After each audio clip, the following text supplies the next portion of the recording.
योज्य प्रतिलोम। चिल्लाना नहीं है, बस बोलना है धीरे से कि तुमको समझ में आता है। योज्य प्रतिलोम, इंग्लिश में बोलते हैं additive,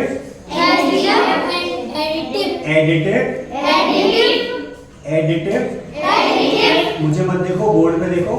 additive, inverse, additive, inverse. Additive का मतलब है योज्य, एडिटिव, योज्य, इनवर्स, प्रतिलोम। अब ये समझना है कि क्या मतलब होता है। तो पहली बात तो याद रखना कि जो योज्य प्रतिलोम है वो एक संख्या होगी। अब कौन सी संख्या होती है, तो ये मैं पढ़ रहा हूं, तुम्हें नहीं पढ़ना, सिर्फ देखना, बोलना नहीं है तुम्हें, सिर्फ देखना है, मन में पढ़ना। तो क्या है, तो किसी संख्या का योज्य प्रतिलोम, यानी एक संख्या होगी, उसका जो योज्य प्रतिलोम होगा वो क्या होगा, वह संख्या, मतलब वो भी एक संख्या ही होगी। कौन सी संख्या होगी, संख्या होती है जिसे संख्या में जोड़ने पर योगफल, यानी जो जोड़ने के बाद उत्तर आएगा, आंसर आएगा, वो क्या आ जाए, 0 आ जाए।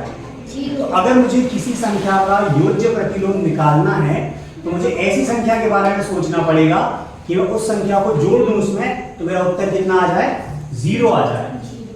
ठीक है, अब उदाहरण देखते हैं, उदाहरण समझ में आ रहा है। तो क्या उदाहरण है इसका, जैसे 5 है मेरे पास, तो ये 5 है, अगर 5 के पहले कोई चिन्ह नहीं लगा, इसका मतलब क्या चिन्ह है इसके पहले, अगर 5 के पहले कोई चिन्ह नहीं लगा तो कौन सा चिन्ह है, कौन सा चिन्ह, 5 के पहले चिन्ह नहीं लगा तो कौन सा चिन्ह है, 5 चिन्ह है, चिन्ह क्या होता है, प्लस, कौन सा चिन्ह है, अगर यहाँ कोई चिन्ह लगा मतलब कौन सा चिन्ह लगा है, प्लस, मतलब इसका क्या होगा, +5, मतलब मेरे पास 5 रुपए हैं। अब मैं कितने रुपए खर्च कर दूं कि मेरे पास 0 रुपए बचे, 5 रुपए खर्च कर दूं ना। अगर मेरे पास 5 रुपए हैं तो मैं कितने रुपए खर्च करूं कि मेरे पास 0 बचे, कुछ नहीं बचे। तो खर्च करना मतलब माइनस, आ रहा है समझ में। तो +5 थे मेरे पास, तो मैंने कितने खर्च कर दिए, 5 के 5 खर्च कर दिए, लेकिन क्या खर्च करना मतलब माइनस लगा दिया मैंने, ठीक है। तो यहाँ प्लस था तो मैंने माइनस लगा दिया। अब जब इन दोनों को जोड़ेंगे तो उत्तर कितना आ जाएगा मेरा, 0। तो जो -5 है वो +5 का क्या कहलाएगा, योज्य प्रतिलोम। तो जो -5 है तो +5 का योज्य प्रतिलोम होगा। समझ आई? नहीं आई होगी अच्छे से। दूसरा देखते हैं एग्जांपल।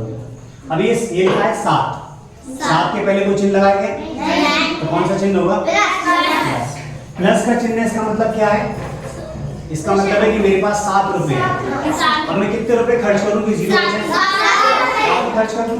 अगर 7 खर्च करूंगा उसका मतलब क्या है, खर्च करने का मतलब माइनस, खर्च करना मतलब माइनस। तो +7 था तो मैं कितने खर्च कर दूं, -7। तो -7 किया, अगर मैं दोनों को जोड़ूंगा तो उत्तर कितना आ जाएगा मेरा, 0। ये बात समझ में आ रही है। तो योज्य प्रतिलोम के लिए हमें जो ट्रिक याद रखनी है कि जो भी संख्या हमें दी है उस संख्या का जो चिन्ह है वो चिन्ह पे हमें ध्यान देना है। संख्या तो सेम रहेगी लेकिन उसका चिन्ह बदल जाता है। कैसे, दूसरा देखो। अब ये कौन सा नंबर है,